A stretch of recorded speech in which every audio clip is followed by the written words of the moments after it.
Bonjour, bonjour. Allez, on continue cette semaine sur la thyroïde par l'item 242 sur les hyperthyroïdies.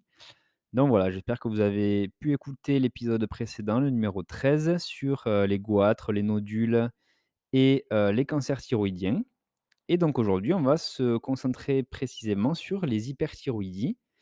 Et donc, comme à chaque épisode et à chaque fois qu'on est sur les fiches LISA, des petites définitions, un peu d'épidémiologie, signes cliniques et cetera, le diagnostic et enfin les principes de la prise en charge. Allez, on attaque d'entrée par, la définition de l'hyperthyroïdie et de la thyrotoxicose. Donc, qu'est-ce qu'une hyperthyroïdie? C'est un excès de production d'hormones thyroïdiennes liées à l'hyperfonctionnement de la glande thyroïde. Voilà, tout simplement. La thyrotoxicose, là, pour le coup, c'est la conséquence de l'excès des hormones thyroïdiennes au niveau des tissus cibles et ça, quelle que soit sa cause. Donc, ça peut être un relargage d'hormones thyroïdiennes, comme dans les thyroïdites subaiguës de De Kervin, par exemple. Ça peut être une hyperproduction d'hormones thyroïdiennes par la thyroïde, comme dans la maladie de Basedow. Et également, ça peut être lié à un apport exogène d'hormones thyroïdiennes, dans le cas de thyrotoxicose factice. Voilà. Au niveau de la prévalence de l'hyperthyroïdie, celle-ci est élevée, mais elle est variable selon les pays. Et donc, toutes causes confondues, on a entre 0,2 et 1,9% d'hyperthyroïdie. Il faut savoir que les femmes sont plus touchées que les hommes, avec un sexe ratio d'environ 7. Voilà. Au niveau des signes cliniques, donc, leur intensité des signes cliniques dépend de la sévérité de la thyrotoxicose, de sa durée et également du terrain. C'est l'association de plusieurs troubles qui fait évoquer le diagnostic. Donc là, les principaux signes et symptômes associés à la thyrotoxicose chez l'adulte sont la nervosité et les troubles du sommeil, la tachycardie de repos, qui est régulière et sinusale. On peut avoir quelques palpitations, mais voilà, c'est un rythme régulier sinusal. L'asthénie, les tremblements, la perte de poids avec appétit conservé, donc on n'est pas dans le cas d'anorexie. La thermophobie, accompagnée volontiers d'une hypersudation et parfois accompagnée d'une polydipsie. Donc voilà, beaucoup de transpiration et du coup, beaucoup de boissons pour compenser. Et thermophobie, donc voilà, on les patients vont éviter la chaleur. On aura parfois une dyspnée d'effort, une fatigabilité musculaire qui peut même aller jusqu'à l'amyotrophie, surtout chez le sujet âgé et également des diarrhées. Ensuite, on peut avoir des signes ophtalmo. En dehors de l'éclat du regard possible, quelle que soit la cause de l'excès d'hormones thyroïdiennes, on peut observer un cas, de la maladie de Basedow, notamment, et ça sera spécifique de celle-ci. Donc, on va voir ce que sont ces signes ophtalmologiques. C'est principalement la rétraction de la paupière supérieure, qui va découvrir l'iris, du coup, avec parfois une rougeur conjonctivale et une asynergie oculopalpébrale, c'est-à-dire que la paupière et l'œil ne seront pas synchronisés. On peut avoir également une exophthalmie et un œdème palpébral, donc de la paupière. Voilà. Alors, la crise aiguë thyrotoxique, quels sont ses signes cliniques évocateurs? Alors déjà, il faut savoir que c'est exceptionnel et ça survient surtout après une thyroïdectomie en l'absence de préparation médicale. Il s'agit donc d'une exacerbation des symptômes de l'hyperthyroïdie avec une fièvre, une déshydratation, des troubles cardiovasculaires et neuropsychiques qui peuvent mettre en jeu le pronostic vital. Et donc ça, c'est une urgence tout simplement. Alors, pour l'ophtalmopathie basedowienne, donc dans la maladie de Basedow, on peut avoir des complications. Et donc ces complications sont les atteintes cornéennes de sévérité variable, qui sont secondaires à l'exophthalmie importante, donc le fait que le globe oculaire soit vraiment, sorti. Et donc là, ça peut même être non réductible avec une inocclusion palpébrale. Et donc là, on aura une atteinte de la cornée. On peut avoir également une neuropathie par compression du nerf optique. Ça, c'est extrêmement grave et c'est associé à des altérations du champ visuel qui peuvent aller même jusqu'à la cécité. Et ensuite, lié au phénomène œdémateux, inflammatoire et musculaire, on peut avoir l'atteinte d'un ou de plusieurs muscles périorbitaires. Et ensuite, on peut également même avoir une fibrose musculaire et qui se manifeste le plus souvent par une diplopie. Voilà donc atteinte cornéenne, neuropathie par compression du nerf optique et atteinte musculaire, périorbitaire. Ensuite, maintenant, on va parler des dosages hormonaux et comment les interpréter. Donc, en première intention, on va doser la TSH. Et donc là, elle sera toujours effondrée en cas d'hyperthyroïdie périphérique. Si la TSH est basse, en deuxième intention, on va doser T4 libre, donc T4L, pour apprécier la sévérité de la thyrotoxicose. Et si T4L est normal, on va doser T3L pour rechercher une hyperthyroïdie à T3, donc à l'hormone T3. On va distinguer l'hyperthyroïdie frustre ou infraclinique, là où on aura des hormones périphériques normales en fait. On va la distinguer de l'hyperthyroïdie franche, où on aura là, dans ce cas, une élévation des hormones périphériques. Voilà. Alors, le diagnostic de la maladie de Basedow, donc ça c'est la principale maladie en cas d'hyperthyroïdie, ce diagnostic va reposer sur la mesure des anticorps antirécepteurs de la TSH. Et donc là, un dosage élevé permettra d'affirmer le diagnostic, si bien sûr les signes biologiques sont spécifiques. Les signes biologiques non spécifiques, cette fois-ci, sont la diminution du cholestérol et des triglycérides, une discrète hyperglycémie parfois, et surtout en fait l'aggravation d'un diabète qui serait associé.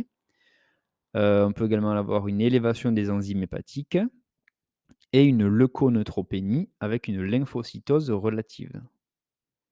Voilà, donc des PNN diminués avec des lymphocytes relativement augmentés, en fait, donc avec une plus grosse proportion de lymphocytes. C'est pas une vraie lymphocytose, c'est juste en fonction par rapport à la baisse des globules blancs dans la globalité. Alors, les indications, cette fois-ci, de la scintigraphie thyroïdienne et de l'échographie. Donc là, c'est un petit tableau.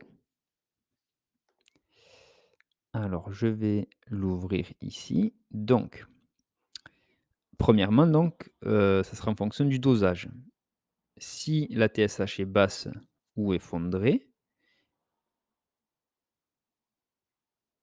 si la TSH est basse ou effondrée et que les hormones thyroïdiennes sont normales ou élevées, on va regarder s'il y a des signes oculaires. S'il y en a, on va pouvoir faire le diagnostic de la maladie de Basedow et dans ce cas, on fera, heu, une échographie thyroïdienne s'il y a un goitre, pour, voir s'il y a une hypervascularisation et la présence de nodules, comme on a vu dans l'épisode précédent. Si c'est juste pour faire le diagnostic étiologique, il y a pas besoin de faire d'imagerie. Voilà, le diagnostic biologique et la présence de signes, oculaires qui sont pathognomoniques du coup, suffira à faire le diagnostic. Pareil pour la SENTI, elle sera inutile pour le diagnostic étiologique. Par contre, elle sera utile, la scintigraphie, si on veut faire, une radiothérapie qui sera envisagée. S'il y a pas de signe oculaire, là on va doser les anticorps antirécepteurs de la TSH, et s'ils sont positifs, là pareil, on peut s'orienter sur le diagnostic de la maladie de Basedow, avec tout ce qu'on vient de dire là. Échographie inutile pour le diagnostic, mais utile pour apprécier le volume du goitre et la SENTI inutile pour le diagnostic, mais utile si on envisage une radiothérapie. Et si par contre il n'y a pas de positivité des anticorps antirécepteurs de la TSH, on aura 2 examens clés du coup, ce sera les mêmes, l'écho et la SENTI. Et donc là, dans ce cas, on les fera, en première intention. Donc l'échographie thyroïdienne permettra d'évaluer le volume de la glande, les nodules, l'échogénicité du parenchyme et la vascularisation, comme on l'a déjà vu. Et la SENTI, donc là déjà, il faut savoir qu'on ne la fait pas en cas de grossesse ou d'allaitement. Sinon dans tous les autres cas, on fait la SENTI pour voir s'il y a une fixation. Donc là, dans le cadre d'un goitre multinodulaire toxique ou un adénome toxique ou un base d'eau à trac négatif. Et la scintille peut également être blanche dans le cas de thyroïdite. Donc là, on aura en fait une surcharge en iode de type 2. Elle sera silencieuse. Voilà. Donc ça, on verra une scintigraphie blanche dans tous les cas en fait, de thyrotoxicose, factice, de la thyroïdite de De Quervain et la thyroïdite, du postpartum également. Voilà, donc ça, c'était pour, la place de l'écho et de la scintigraphie thyroïdienne dans la démarche étiologique des hyperthyroïdies. Allez, maintenant, les 3 étiologies les plus fréquentes d'hyperthyroïdie. Donc, en premier lieu, la maladie de Basedow. Ça, c'est les maladies auto-immunes, donc, et c'est la première cause d'hyperthyroïdie chez la femme jeune. Ensuite, deuxième étiologie, ça sera le goitre multinodulaire toxique, qui survient chez des sujets plus âgés, généralement. Et pareil pour l'adénome toxique qui survient chez des sujets plus âgés. Donc, maladie de Basedow, femme jeune, goitre multinodulaire toxique ou adénome toxique. Voilà. Alors maintenant, on va se pencher un peu plus sur la maladie de Basedow. On va voir les critères diagnostiques. Donc, le diagnostic de la maladie de Basedow doit être évoqué cliniquement devant l'association d'une hyperthyroïdie avec une orbitopathie. En l'absence d'orbitopathie, on va faire en première intention le dosage, plasmatique des anticorps antirécepteurs de la TSH. En cas de suspicion clinique de la maladie de Basedow et si la concentration des anticorps antirécepteurs de la TSH n'est pas élevée ou si on ne peut pas le faire, le dosage, en deuxième intention, on fera la scintigraphie thyroïdienne qui doit être réalisée. Et là, elle montrera une hyperfixation diffuse et homogène de l'isotope qui sera donc caractéristique de la maladie de Basedow. L'échographie Doppler thyroïdienne peut être utile au diagnostic en complément en fait, du dosage des anticorps ou à la place de la scintigraphie en cas de grossesse.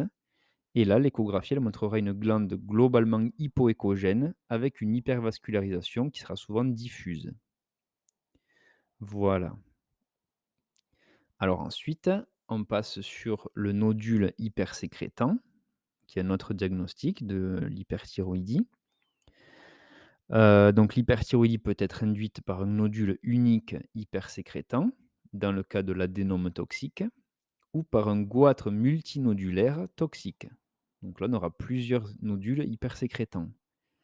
Soit on en a un seul adénome toxique, soit on en a plusieurs. Ça, c'est le goitre multinodulaire toxique. Et donc là, chez le sujet âgé, il s'agit de la première cause d'hyperthyroïdie. Les critères diagnostiques du nodule hypersécrétant ou du goitre multinodulaire toxique comprennent donc euh, un syndrome de thyrotoxicose d'intensité variable à l'examen clinique. Au bilan hormonal, on aura une hyperthyroïdie biologique périphérique, donc avec une TSH basse du coup, qui sera d'intensité variable. Et donc là, ça veut dire que T3 ou T4 seront augmentés ou normales. À l'échographie, on aura un nodule ou plusieurs à l'échographie thyroïdienne. Et à la scintigraphie, on aura une plage unique hyperfixante avec extinction du parenchyme thyroïdien sain, si on a un adénome unique, ou on aura une alternance de plages de fixation chaude et froide dite en damier. Donc là, ce sera si on a des nodules multiples toxiques. Voilà, voilà, pour les nodules hypersécrétants.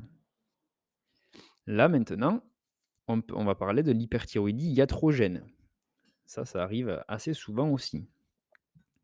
Donc, les médicaments à base d'amiodarone, les produits de contraste iodé et certains autres médicaments, par exemple des anticancéreux avec l'interféron et les immunothérapies, les hormones thyroïdiennes également, peuvent entraîner une thyrotoxicose par différents mécanismes. Là, leur gravité, elle est liée au terrain surtout. Donc là, notamment, on parle des patients traités par amiodarone. on peut se douter qu'ils sont fragiles du fait de la cardiopathie sous-jacente. L'amiodarone, elle induit une saturation très prolongée de la thyroïde en iode, qui dure de 9 à 12 mois, avec une dysthyroïdie chez 10% des patients traités.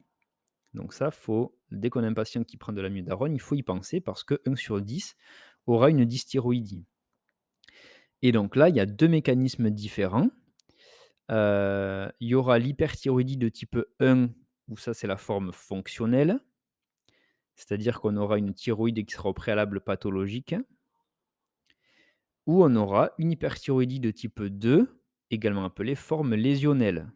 Et donc là, en fait, on aura une thyroïdite avec un relargage des hormones thyroïdiennes préformées.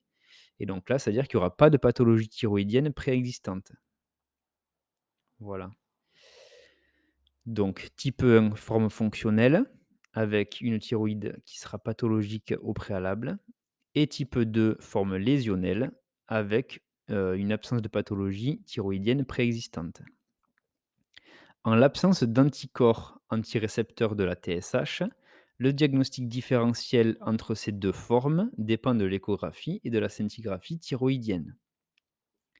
Les patients traités par amiodarone présentent une particularité biologique non pathologique. Ça, c'est la concentration de T4L un peu élevée, qui contraste avec une concentration de TSH et de T3L normale. Voilà, donc dans le cas d'hyperthyroïdie iatrogène par amiodarone, on aura une T4L un peu élevée. Par contre, TSH et T3L seront normales. Voilà. Ensuite, pour l'injection de produits de contraste iodés, ça peut saturer la thyroïde en iode pendant 4 à 6 semaines, donc c'est beaucoup moins long que l'amiodarone, et ça induit parfois une hyperthyroïdie transitoire qui est généralement peu symptomatique. Et pour les immunothérapies anticancéreuses, elles entraînent fréquemment des thyroïdites avec une phase transitoire d'hyperthyroïdie, pareil que pour l'injection de produits de contraste. Et c'est par contre souvent suivi d'une phase d'hypothyroïdie, et qui est parfois même définitive. Donc voilà. Si on a une phase d'hyperthyroïdie, ce sera au tout début du traitement anticancéreux par immunothérapie. Sinon, ce sera plutôt une hypothyroïdie.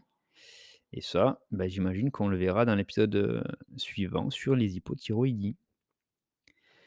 Allez, maintenant, les principes de la prise en charge thérapeutique d'une hyperthyroïdie. Donc, le traitement de la majorité des thyrotoxicoses peut être réalisé en ambulatoire au décours d'une consultation. Donc là, il faut savoir identifier les rares situations urgentes qui nécessitent une prise en charge immédiate, voire même une hospitalisation. Donc là, ce sera la crise aiguë thyrotoxique. Là, on aura une hyperthermie avec une tachycardie et une diarrhée, notamment. Ensuite, on peut avoir également comme situation urgente la cardiothyréose. Donc là, ce sera chez une personne âgée souvent ou qui sera atteinte de maladie cardiaque. Donc là, on aura palpitations et tachycardie notamment. L'orbitopathie maligne, là, ça peut également être une situation qui nécessite une prise en charge immédiate ou une hospitalisation. Et après, sinon, la forme cachectique chez le sujet âgé ou qui sera altérée par une autre pathologie chronique. Voilà, donc selon le terrain du patient, s'il est déjà fragile et que là, on voit que ça commence à faire n'importe quoi avec lui, ben, il faudra le prendre un peu plus au sérieux heu, par une hospitalisation, par exemple. Voilà. Sinon, le traitement de l'hyperthyroïdie comprend le traitement symptomatique de la thyrotoxicose et le traitement spécifique de l'hyperthyroïdie. Donc là, bien sûr, il faudra expliquer le traitement au patient, parce que c'est une maladie chronique, la plupart du temps. Les traitements symptomatiques, du coup, ils incluent premièrement le repos, ensuite les bêta-bloquants, en particulier non cardiosélectifs, pour réduire la tachycardie et les tremblements des extrémités que l'hyperthyroïdie peut entraîner. Et ensuite, on peut aussi donner des sédatifs ou des benzodiazépines si on a des troubles du comportement de type agitation ou en cas d'insomnie qui serait invalidante. Donc ça, c'était pour les traitements symptomatiques et maintenant les traitements spécifiques de l'hyperthyroïdie, ça sera les antithyroïdiens de synthèse. Donc là, en association avec une contraception efficace et une surveillance de la tolérance hépatique et hématologique. On pourra également, parler de thyroïdectomie totale avec, qui fera donc une hypothyroïdie pour le coup et donc on devra faire une substitution en hormones thyroïdiennes qui sera définitive et en l'absence de contre-indication, on peut également faire un traitement par iode radioactif. Donc là, ça sera dans les cas de grossesse, ou d'orbitopathie évolutive ou sévère ou très inflammatoire. Là, on pourra faire un traitement par iode radioactif, donc iode 131. Voilà. Le choix du traitement dépendra en fait surtout de la cause de l'hyperthyroïdie, selon si on a un BASE-DO, un goitre multinodulaire toxique, un adénome toxique ou une hyperthyroïdie induite par la surcharge iodée ou une thyroïdite. Ça dépendra de la cause donc et aussi du contexte. Donc selon l'âge du patient, sa demande aussi, il va pouvoir, décider un petit peu de ce qu'il préférerait. Le désir de grossesse aussi pour les femmes et la tolérance aux médicaments. Alors, on nous indique que la maladie de Basedow peut survenir sous forme d'un épisode unique, mais le risque de récidive est de 40 à 60 après un traitement bien conduit. Alors maintenant, la particularité chez la femme enceinte. Donc le traitement des maladies de Basedow pendant une grossesse va nécessiter une prise en charge spécialisée pour discuter de l'indication en fait d'un antithyroïdien de synthèse à faible dose, limiter également la tératogénicité et déterminer les modalités de surveillance. Car on a des rémissions spontanées qui sont fréquentes, notamment en seconde partie de grossesse. Voilà. Et le diagnostic différentiel à connaître de la maladie de Basedow, du coup, c'est la thyrotoxicose gestationnelle transitoire, qui est même plus fréquente que la maladie de Basedow lors de la grossesse. Donc là, il faut savoir que ça représente 2 des grossesses, donc c'est pas négligeable. Et on aura des anticorps antirécepteurs de la TSH qui seront négatifs et une hyperthyroïdie ponctuelle au premier trimestre de la grossesse. Voilà. Alors, les antithyroïdiennes de synthèse dont on nous parle, je vais vous dire le nom. C'est notamment le néomercazole. C'est des imidazolés en fait.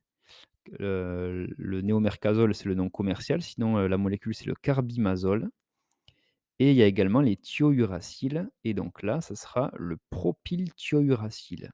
Ça, c'est les antithyroïdiens de synthèse, voilà, qu'on utilise le plus.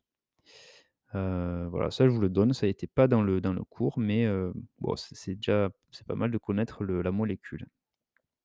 Voilà, et bien, nous avons fini cet épisode-là sur les hyperthyroïdies et donc voilà, on finira la semaine, vendredi par, le nouvel, épisode sur les hypothyroïdies cette fois-ci, qui sera l'item 243 et qui clôturera, le grand chapitre, on va dire, des dysthyroïdies. Voilà, et bien, j'espère que cet épisode t'aura plu et t'aura un peu plus éclairé sur, les problèmes de thyroïde et notamment, du coup, l'hyperthyroïdie. D'ici là, prends soin de toi, profite bien de ta petite journée, fais-toi des petits plaisirs là, comme ça fait toujours plaisir et puis à bientôt dans le métro. Bisous. Alors, petits errata, excusez-moi, mea culpa. Donc concernant, les traitements, à un moment j'ai parlé de radiothérapie parce qu'en fait je pensais qu'il y avait une faute de frappe, mais c'était irathérapie donc. En fait, on parle d'iode radioactive, de thérapie par iode radioactive. Donc voilà, ce n'est pas de la radiothérapie, c'est de l'irathérapie, donc iode radioactive thérapie. Et ensuite, concernant du coup justement, le traitement par iode radioactive, j'ai parlé, de la grossesse. Donc là, c'est en fait une contre-indication bien sûr au traitement par l'iode radioactif. Donc en fait, les traitements spécifiques de l'hyperthyroïdie sont donc le traitement par iode radioactif en l'absence de contre-indication. Et donc là, les contre-indications, c'est la grossesse et l'orbitopathie évolutive ou sévère ou très inflammatoire. Voilà, donc dans ces cas-là, on fait pas justement de traitement par iode radioactif. Voilà, voilà, bisous, bisous, à bientôt, ciao, ciao.